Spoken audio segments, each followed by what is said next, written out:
ನಮಸ್ಕಾರ friends. So final ಆಗಿ Nifty ಈ ವೀಕ್ಲಿ ಅಂದ್ರೆ ಮಾರ್ಚ್ ಮಂತ್ ನ ಫಸ್ಟ್ ವೀಕ್ ಅಲ್ಲಿ ಪಾಸಿಟಿವ್ ಅಲ್ಲಿ ಕ್ಲೋಸ್ ಆಗಿದೆ.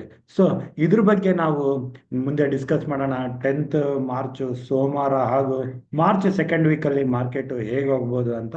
ಸೊ ಅದಕ್ಕಿಂತ ಮುಂಚೆ ಈಗ ನಾವು ಇವತ್ತಿನ ದಿನ ಅಂದ್ರೆ 7th ಮಾರ್ಚ್ ಶುಕ್ರವಾರ ಮಾರ್ಕೆಟ್ ಹೇಗಿತ್ತು ಹಾಗೂ ಆಪ್ಷನ್ ಚೈನ್ ಯಾವ ರೀತಿ ಬಿಲ್ಟ್ ಆಗಿದೆ ಹಾಗೂ ನಮ್ಮ ಇತರ ಪ್ಯಾರಾಮೀಟರ್ಸ್ಗಳು ಹೇಗಿದೆ ಅಂತ ನೋಡಿಕೊಂಡು ನಾವು 10th ಮಾರ್ಚ್ ಹಾಗೂ ಮಾರ್ಚ್ ಸೆಕೆಂಡ್ ವೀಕಲ್ಲಿ ಮಾರ್ಕೆಟ್ ಸೆಂಟಿಮೆಂಟ್ ಹೇಗಿರ್ಬೋದು ಅಂತ ನೋಡೋಣ. ಸೊ ನಾವು ಮಾರ್ಕೆಟ್ ಬಗ್ಗೆ ನೋಡೋದಾದ್ರೆ ಇವತ್ತಿನ ದಿನ ಮಾರ್ಕೆಟ್ ಅದರಲ್ಲಿ ನಿಫ್ಟಿ ಫ್ಲಾಟ್ ಆಗಿ ಕ್ಲೋಸ್ ಆಯ್ತು. ಸೊ ಓಪನಿಂಗ್ ಅಲ್ಲಿ ನಾವು ಸ್ವಲ್ಪ ಪ್ರಾಫಿಟ್ ಬುಕಿಂಗ್ ನ ನೋಡಿದ್ವಿ. ನಿಫ್ಟಿ 22,500 ಕೆಳಗೆ ಕೂಡ ಬಂದಿತ್ತು. ಸಮ್ ಟೈಮ್ ಅಲ್ಲಿಂದ ರಿಕವರಿ ಆಯ್ತು, 22,600 ಮೇಲೆ ಕೂಡ ಹೋಗಿತ್ತು. ಆದ್ರೆ ಆಲ್ಮೋಸ್ಟ್ ದಿನವೆಲ್ಲ ಸೈಡ್ ವೈಸ್ ಅಲ್ಲೇ ಟ್ರೇಡ್ ಆಗಿ ಎಂಡ್ ಆಫ್ ದ ಡೇ 22,552 ಹತ್ರ ಕ್ಲೋಸಿಂಗ್ ಬಂದಿದೆ. ಸೊ ಇದು ಪಾಸಿಟಿವ್ ಕ್ಲೋಸಿಂಗ್ ಅಂತಾನೆ ಹೇಳ್ಬೋದು. ಯಾಕಂದ್ರೆ ವೀಕ್ಲಿ ಕ್ಲೋಸಿಂಗ್ ಆಲ್ಮೋಸ್ಟ್ ಹೈ ಅಲ್ಲಿ ಬಂದಿದೆ. ಸೊ ಇಲ್ಲಿ ಆಪ್ಷನ್ ಬೈಯರ್ಸ್ ಡೆಫಿನೆಟ್ ಆಗಿ ಅಷ್ಟು ಪ್ರಾಫಿಟ್ ಮಾಡ್ಕೊಂಡಿರಲ್ಲ ಅಂತ ನಾನು ಅನ್ಕೊಂತೀನಿ. ಇಲ್ಲೇನಾದ್ರು ಸ್ಟ್ರಾಟರ್ಜಿ ಬಿಲ್ಟ್ ಮಾಡ್ಕೊಂಡು ಫ್ಯೂಚರ್ ನ ಬೈ ಮಾಡಿ ಅರ್ಧ ಮನಿ ಕಾಲ್ನ ಸೆಲ್ ಮಾಡ್ಕೊಂಡಿದ್ರೆ ಅಲ್ಲಿ ಪ್ರಾಫಿಟ್ ನ ಮಾಡಿರ್ಬೋದು. ಅಥವಾ option sellers put side call side ಎರಡು ಕಡೆ ಪ್ರಾಫಿಟ್ ನ ಮಾಡಿರ್ತಾರೆ.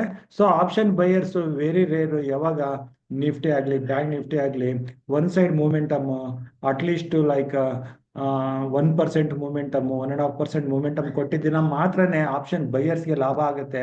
ಇಲ್ದಿದ್ರೆ ಸೈಡ್ ವೇಸ್ ಮಾರ್ಕೆಟ್ ಅಲ್ಲಿ ಯೂಶಲಿ ಆಪ್ಷನ್ ಬೈಯರ್ಸ್ ಲಾಸ್ನೇ ಅನುಭವಿಸ್ತಾ ಇರ್ತಾರೆ. ಸೊ ನೀವು ನಿಮ್ಮ ರಿಸ್ಕಿಗೆ ಅನುಗುಣವಾಗಿ ನಿಮ್ಮ ಟ್ರೇಡ್ ನ ಮಾಡಿ ನೀವು ಆದಷ್ಟು ಓನ್ಲಿ ಆಪ್ಷನ್ ಬೈಯಿಂಗ್ ನ ಅವಾಯ್ಡ್ ಮಾಡಿ ಸ್ಟ್ರಾಟಜಿಗಳನ್ನ ಯೂಸ್ ಮಾಡಿ ಟ್ರೇಡ್ ಮಾಡೋಕ್ಕೆ ಪ್ರಯತ್ನ ಬೀಳಿ. ನಿಮಗೆ ಸ್ಟ್ರಾಟಜಿಗಳು ಅರ್ಥ ಆಗಿಲ್ಲ ಅಂದ್ರೆ ಕಲಿತು ಟ್ರೇಡ್ ಮಾಡಿ. ಓನ್ಲಿ ಆಪ್ಷನ್ ಬೈಯಿಂಗ್ ಮಾಡೋದ್ರಿಂದ ಮಲ್ಟಿಪಲ್ ಟ್ರೇಡ್ ಮಾಡ್ತೀರಾ ಅಥವಾ ಸ್ಟಾಪರ್ಸ್ಗಳು ಹಿಟ್ ಆಗ್ತವೆ. ಸೊ ಹಾಗಾಗಿ ಲಾಸು ಅನುಭವಿಸ್ತೀರಾ.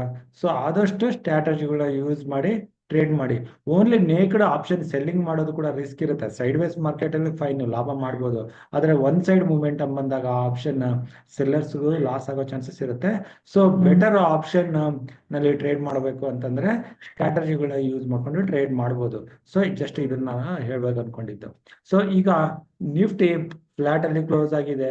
ನಿಫ್ಟಿನ ಬಿಟ್ರೆ ನಿಫ್ಟಿ ನೆಕ್ಸ್ಟ್ 50 ಇಲ್ಲಿ ಇಲ್ಲಿ ಕೂಡ ಆಲ್ಮೋಸ್ಟ್ ಫ್ಲಾಟ್ ಕ್ಲೋಸಿಂಗ್ ಅಂತಾನೆ ಹೇಳ್ಬೋದು. ಫ್ಲಾಟ್ ಅಂತಂದ್ರೆ 0.44% ಆಲ್ಮೋಸ್ಟ್ ನೆಗೆಟಿವ್ ಅಲ್ಲೇ ಇದೆ. ಓಪನಿಂಗ್ ಗಿಂತ ಕೆಳಗಡೆ ಕ್ಲೋಸಿಂಗ್ ಬಂದಿದೆ. ಇನ್ನು ಸೆಲೆಕ್ಟ್ ಮಿಡ್ ಕ್ಯಾಪ್ ನಿಫ್ಟಿನಲ್ಲಿ ಮೋರ್ ದನ್ 0.5% ಗಿಂತ ಹೆಚ್ಚಿನ ಕರೆಕ್ಷನ್ ಬಂದಿತ್ತು. ಅದು ಮೇನ್ ಆಗಿ ಇಲ್ಲಿ ಅರೌಂಡ್ 11-12 ಟೈಮ್ ಅಲ್ಲಿ ಏನು ಕರೆಕ್ಷನ್ ಬಂದಿತ್ತು ಅಲ್ಲಿಂದ ಸೈಡ್ ವೈಸ್ ಅಲ್ಲೇ ಹೋಗಿತ್ತು. ಇನ್ನು ಬ್ಯಾಂಕ್ ನಿಫ್ಟಿ ನೋಡಿದ್ರೆ ಬ್ಯಾಂಕ್ ನಿಫ್ಟಿ ಕೂಡ ದಿನವೆಲ್ಲ ಸೈಡ್ ವೈಸ್ ಅಲ್ಲೇ ಹೋಗಿತ್ತು. ಸಮ್ ಟೈಮ್ 48,600 ಮೇಲೆ ಸೆಷನ್ ಆಗಿ ಟ್ರೈ ಆಯ್ತು, ಆದ್ರೆ ಅಲ್ಲಿಂದ ಮೂಮೆಂಟಮ್ ಬರಲಿಲ್ಲ. ಹಾಗಾಗಿ ಬ್ಯಾಂಕ್ ನಿಫ್ಟಿ ಸೈಡ್ ವೈಸ್ ಅಲ್ಲೇ ಕ್ಲೋಸ್ ಆಯ್ತು ಅಂತ ಹೇಳ್ಬೋದು. ಈವನ್ ನಿಫ್ಟಿ ರೀತಿನೇ ಬ್ಯಾಂಕ್ ನಿಫ್ಟಿನಲ್ಲಿ ಕೂಡ ಸೈಡ್ ವೈಸ್ ಅಲ್ಲಿ ಹೋಗಿರೋ ಕಾರಣ ಯಾರಾದ್ರೂ ಆಪ್ಷನ್ ಬೈಯಿಂಗ್ ಮಾಡಿದವರಿಗೆ ಡೆಫಿನೆಟ್ ಆಗಿ ಇಲ್ಲಿ ಸ್ಟಾಪ್ ಲಾಸ್ಗಳು ಹಿಟ್ ಆಗಿರ್ತವೆ ಅಥವಾ ಪ್ರೀಮಿಯಂ ಡಿಕೆ ಆಗಿರುತ್ತೆ. ಅದೇ ರೀತಿ ಫೈನಾನ್ಷಿಯಲ್ ನಿಫ್ಟಿನಲ್ಲಿ ಕೂಡ. ಸೊ ಇಲ್ಲಿ ಇಂಡೆಕ್ಸ್ಗಳ ಮೂಮೆಂಟಮ್ ಹೀಗಿತ್ತು. ಇದನ್ನೇ ನಾವು ಇಲ್ಲಿ ಸ್ಟಾಕ್ ವೈಸ್ ನೋಡೋದಾದ್ರೆ ಮೇನ್ ಆಗಿ ಇವತ್ತಿನ ದಿನ ನಿನ್ನೆ ರೀತಿನೇ ರಿಲಯನ್ಸ್ ಅಲ್ಲಿ ಒಂದು ಒಳ್ಳೆ ಅಪ್ ಮೂವ್ ಬಂತು. ರಿಲಯನ್ಸ್ ಅಲ್ಲಿ ಮೋರ್ ದನ್ 3% ಒಂದು ಬಾರಿ ಮೂಮೆಂಟಮ್ ಕಾಣಿಸ್ತಾ ಇತ್ತು. ಹಾಗಾಗಿ ನಿಫ್ಟಿ ಮೂವ್ಮೆಂಟ್ಗೆ ರಿಲಯನ್ಸ್ 60 ಪಾಯಿಂಟ್ಸ್ ಕಾಂಟ್ರಿಬ್ಯೂಟ್ ನ ಮಾಡಿದೆ. ರಿಲಯನ್ಸ್ ಬಿಟ್ರೆ ಕೋಟಕ್ ಬ್ಯಾಂಕ್ 4 ಪಾಯಿಂಟ್ಸ್ ಅಷ್ಟು ಹಾಗೂ ಟಾಟಾ ಮೋಟಾರ್ಸ್ 4 ಪಾಯಿಂಟ್ಸ್ ಅಷ್ಟು, BL 3 ಪಾಯಿಂಟ್ಸ್ ಅಷ್ಟು, ಈ ರೀತಿ ಹಿಂಡಾಲ್ಕೋ 3 ಪಾಯಿಂಟ್ಸ್ ಅಷ್ಟು ಪಾಸಿಟಿವ್ ಮೂಮೆಂಟಮ್ ನ ಇಲ್ಲಿ ಕೊಟ್ಟಿದ್ದಾವೆ. ಸೊ ಇಲ್ಲಿ ನೀವು ನೋಡ್ಬೋದು ಏನಿದೆ ಕಾಂಟ್ರಿಬ್ಯೂಷನ್ ಅಂತ.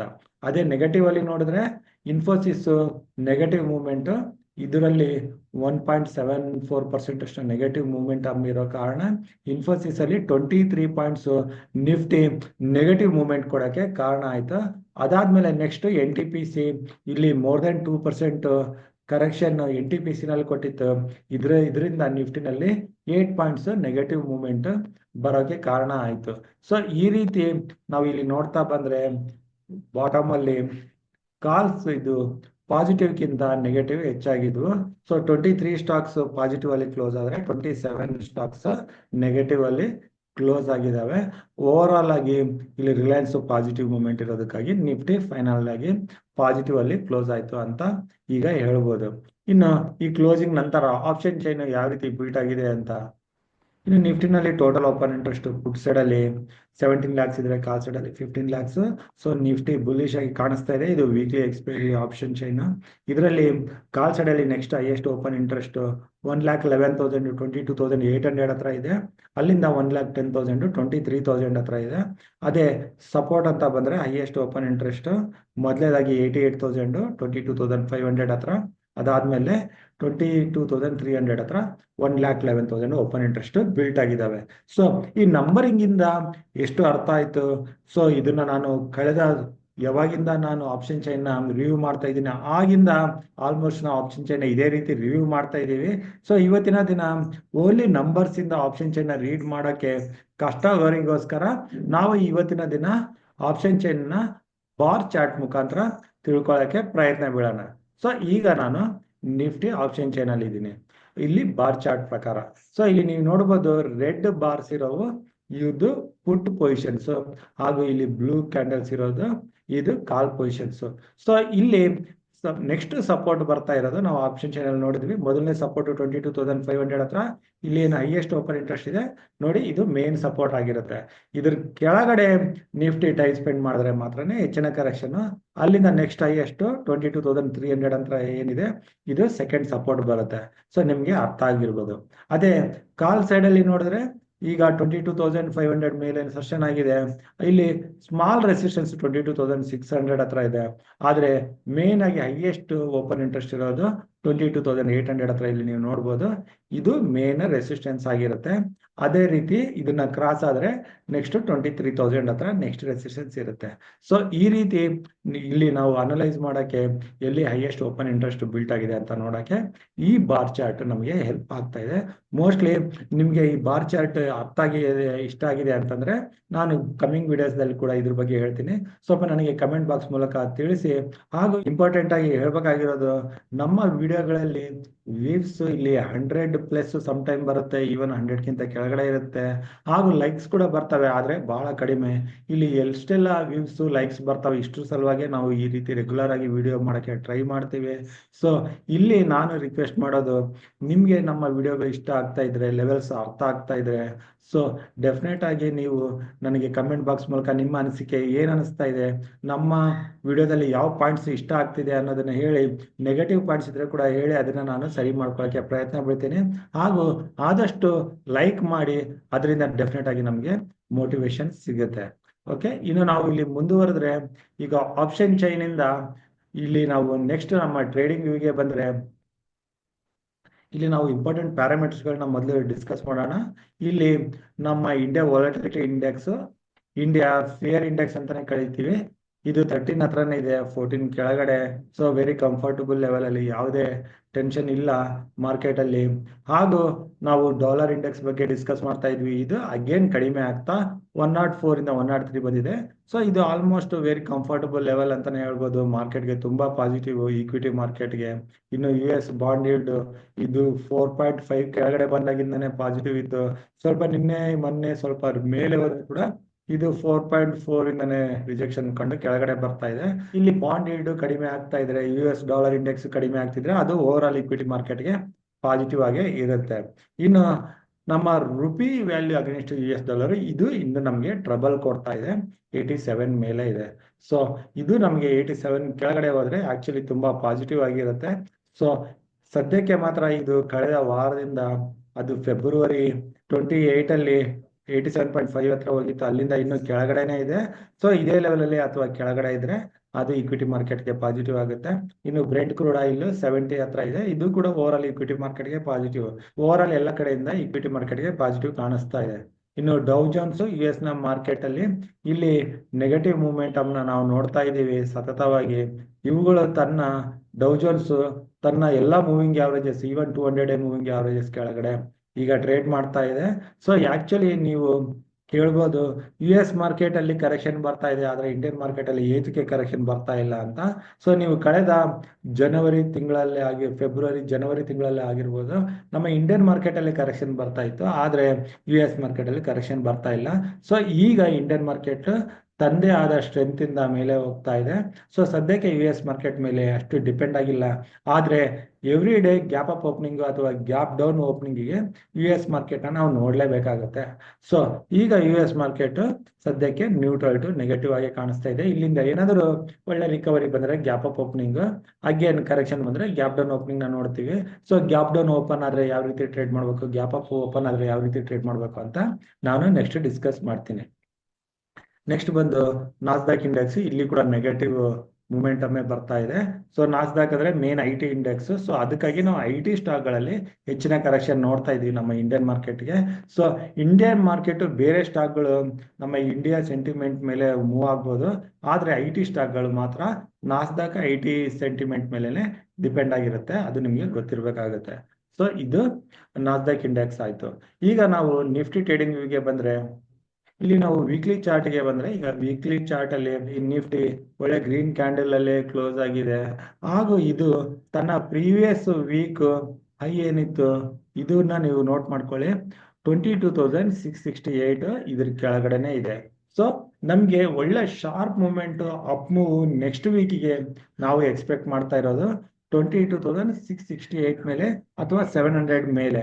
ಸೊ 22,700 ಮೇಲೆ ಇಲ್ಲಿ 800 ವರೆಗೆ ನಾವು ಟಾರ್ಗೆಟ್ ಇಟ್ಕೊಂಡಿದ್ವಿ, ಆದ್ರೆ ಇಲ್ಲಿ already 2 days Nifty time pass ಮಾಡಿದ್ದಕ್ಕಾಗಿ ಇಲ್ಲಿ ಏನಾದರೂ ಮೂಮೆಂಟಮ್ ಕೊಟ್ಟು 700 ಮೇಲೆ ನಿಫ್ಟಿ ಟ್ರೇಡ್ ಆಗಿ ಶುರು ಆದ್ರೆ ಆ ಮೂಮೆಂಟಮ್ ನಿಫ್ಟಿನ ಬಹಳ ಬೇಗ 23,500 ವರೆಗೆ ತಗೊಂಡೋಗೋ ಚಾನ್ಸಸ್ ಇರುತ್ತೆ ಒಂದೇ ವೀಕ್ ಅಲ್ಲಿ.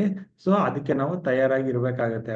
ಹಾಗೂ ವೀಕ್ ಮಿಡ್ಲ್ ಅಲ್ಲಿ ಏನಾದ್ರು ಚೇಂಜಸ್ ಇದ್ರೆ ಅದನ್ನ ನಾವು ಖಂಡಿತವಾಗಿ ಡಿಸ್ಕಸ್ ಮಾಡ್ತೀವಿ.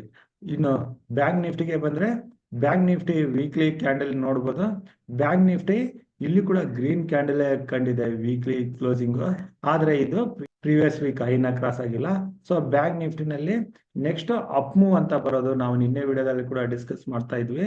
48,800 ಇಂದನೇ ಬ್ರೇಕ್ಔಟ್ ಬರ್ಬೋದು, ಆದ್ರೆ ಸೈಕಾಲಜಿಕಲ್ ಲೆವೆಲ್ ಇಮಿಡಿಯೇಟ್ ಆಗಿ 49,000 ಹತ್ರ ಇರೋ ಸಲುವಾಗಿ 49,000 ಮೇಲೆ ಸಸ್ಟೈನ್ ಆದ್ರೆ ಅಲ್ಲಿಂದ ಬ್ರೇಕ್ಔಟ್ ಆಗಿ ಮೊದಲನೇ ಟಾರ್ಗೆಟ್ 50,500 ಹಾಗೂ ಟುವರ್ಡ್ಸ್ 52,000 ಕೂಡ almost 2,000 points momentum bank Nifty 1 or 2 weeks ಅಲ್ಲಿ ನಾವು ನೋಡಬಹುದಾಗಿದೆ. ಇನ್ನು ನಾವು ಸೆಲೆಕ್ಟ್ ಮಿಡ್ ಕ್ಯಾಪ್ ನಿಫ್ಟಿಗೆ ಬಂದ್ರೆ, ನಿಫ್ಟಿ ಬ್ಯಾಂಕ್ ನಿಫ್ಟಿಗೆ ಕಂಪೇರ್ ಮಾಡಿದ್ರೆ select mid cap Nifty closing weekly ತುಂಬಾ ಪಾಸಿಟಿವ್ ಆಗಿದೆ. ಸೊ ಸೆಲೆಕ್ಟ್ ಮಿಡ್ ಕ್ಯಾಪ್ ನಿಫ್ಟಿನಲ್ಲಿ ಇಲ್ಲಿಂದ ಬರೋ ಮೂಮೆಂಟಮ್ 12,000 ವರೆಗೆ ನಿಯರ್ಲಿ 800 to 900 ಪಾಯಿಂಟ್ಸ್ ಮೂಮೆಂಟಮ್ 1 ರಿಂದ 2 ವಾರದಲ್ಲಿ ಅಥವಾ ಮಾರ್ಚ್ ಎಂಡ್ ವರೆಗೆ ನಾವು ನೋಡಬಹುದಾಗಿದೆ. ಕಂಡೀಷನ್ ಏನಂತಂದ್ರೆ ಯಾವುದೇ ಹೊಸ ನೆಗೆಟಿವ್ ನ್ಯೂಸ್ ಬರಬಾರ್ದು, ಹಾಗೂ ಈಗೇನು ಯು ಎಸ್ ಡಾಲರ್ ಇಂಡೆಕ್ಸ್ ಈಗಿನ ಲೆವೆಲ್ ಅಲ್ಲಿ ಇದೆ ಇದೇ ಲೆವೆಲ್ ಅಲ್ಲಿ ಇರ್ಲಿ ಅಥವಾ ಕಡಿಮೆ ಆಗ್ಲಿ, ಹಾಗೂ U S 10 year bond yield ಇದೇ ಲೆವೆಲ್ ಅಲ್ಲಿ ಇರಲಿ ಅಥವಾ ಇದಕ್ಕಿಂತ ಕಡಿಮೆ ಹೋಗ್ಲಿ. ಸೊ ಆಗೆಲ್ಲ ನಮ್ಮ ಇಂಡಿಯನ್ ಮಾರ್ಕೆಟ್ಗೆ ಖಂಡಿತವಾಗಿ ಪಾಸಿಟಿವ್ ಆಗುತ್ತೆ. ಆದ್ರೆ ಮತ್ತೊಂದು ಕಡೆ ನಾವು ಇಲ್ಲಿ ಎಫ್ ಐಸ್ ಡೇಟಾನ ಚೆಕ್ ಮಾಡಿದ್ರೆ, F ice again 7th March ಅಲ್ಲಿ ಸೆಲ್ ನ ಮಾಡಿದ್ದಾರೆ. ಬೈ ಮಾಡಿದ್ದು 8,000 crores ಆದ್ರೆ ಸೆಲ್ ಮಾಡಿದ್ದು 10,000 crores. ಸೊ ಇಲ್ಲಿ ಸೆಲ್ಲಿಂಗ್ ವಾಲ್ಯೂಮ್ ಕಡಿಮೆ ಆಗಿದೆ ಹಾಗೂ ಹೊಸದಾಗಿ ಬೈಯಿಂಗ್ ಬರ್ತಾ ಇಲ್ಲ. ಸೊ ನಾವು ಕಳೆದ ವಾರಗಳಲ್ಲಿ ನೋಡ್ತಾ ಬಂದಿದ್ರೆ selling volume nearly 15,000 crores 20,000 crore ವರೆಗೆ ಇರ್ತಾ ಇತ್ತು. ಬೈಯಿಂಗ್ ವಾಲ್ಯೂಮ್ ಕಡಿಮೆ ಇರ್ತಾ ಇತ್ತು, ಸೇಮ್ 10,000 ಅಥವಾ 15,000. ಸೊ ಆಕ್ಚುಲಿ ಬೈ ವಾಲ್ಯೂಮ್ ಹೆಚ್ಚಾಗಬೇಕಾಗುತ್ತೆ ಎಫ್ ಐಸ್.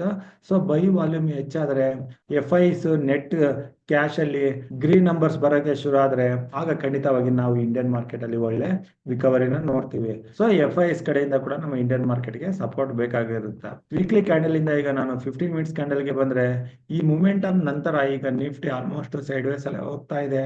ಸೊ ನಾವು ನಿಫ್ಟಿನಲ್ಲಿ ಹೈಯರ್ ಲೆವೆಲ್ 22,700 ನ ಮಾರ್ಕ್ ಮಾಡ್ಕೊಂಡು ಅದ್ರ ಮೇಲೆ ಹೋದ್ರೆ ಮಾತ್ರನೇ ಬ್ರೇಕ್ಔಟ್ ಗೆ ಅಂತ ಲಾಂಗ್ ಪೊಸಿಷನ್ಸ್ ನ ಪ್ಲಾನ್ ಮಾಡಿ. ಸೊ ನಿಫ್ಟಿನಲ್ಲಿ ಈಗ ನಾವು 15 ಮಿನಿಟ್ಸ್ ಕ್ಯಾಂಡಲ್ ಅಲ್ಲಿ ಇದ್ದೀವಿ. ಸೊ ಇಲ್ಲಿಂದ ನಿಫ್ಟಿ ಏನಾದ್ರು ಗ್ಯಾಪ್ ಡೌನ್ ಶಾರ್ಪ್ ಕರೆಕ್ಷನ್ ಬಂದ್ರೆ 22,300 ಈ ಸಪೋರ್ಟ್ ಲೈನ್ ಏನಿದೆ ಇಲ್ಲಿಂದ ಖಂಡಿತವಾಗಿ ನಾವು ರಿವರ್ಸಲ್ ಗೆ ಪೊಸಿಷನ್ ತಗೋಬಹುದು, ಹಾಗೂ ಮೇಲೆ 22,650 ಅಥವಾ 700 ಮೇಲೆ ಲಾಂಗ್ ಪೊಸಿಷನ್ ತಗೊಳಕ್ಕೆ ನೋಡ್ಬೋದು. ಬ್ಯಾಂಕ್ ನಿಫ್ಟಿ ಇಲ್ಲಿ ಏನಾದ್ರು 48,300 ಬ್ರೇಕ್ ಆದ್ರೆ ರಿಸ್ಕಿ ಟ್ರೇಡರ್ಸ್ ಪುಟ್ ಪೊಸಿಷನ್ಸ್ ನ ತಗೋಬಹುದು ಮೇಲೆ 48,800 ಇಂದಾನೆ ಅಥವಾ 49,000 ಮೇಲೆ ಲಾಂಗ್ ಪೊಸಿಷನ್ ಪ್ಲಾನ್ ಮಾಡಬಹುದು. ಇನ್ ಮಧ್ಯದಲ್ಲಿ ಓನ್ಲಿ ಆಪ್ಷನ್ ಬೈಯರ್ಸ್ ಆಗಿದ್ರೆ ಟ್ರೇಡ್ ಮಾಡಬೇಡಿ, ಅಥವಾ ಸ್ಟ್ರಾಟಜಿಗಳನ್ನ ಇಟ್ಕೊಂಡು ಟ್ರೇಡ್ ಮಾಡೋರಿಗೆ ನಿಮ್ಗೆ ಗೊತ್ತಾಗ್ತಾ ಇರುತ್ತೆ ಯಾವ ರೀತಿ ಟ್ರೇಡ್ ಮಾಡ್ಬೋದು ಅಂತ. ಇನ್ನು ಸೆಲೆಕ್ಟ್ ಮಿಡ್ ಕ್ಯಾಪ್ ನಿಫ್ಟಿ ಬಂದ್ರೆ ಇಲ್ಲಿ ಒಂದು ಒಳ್ಳೆ flag kind of chart built ಆಗಿದೆ.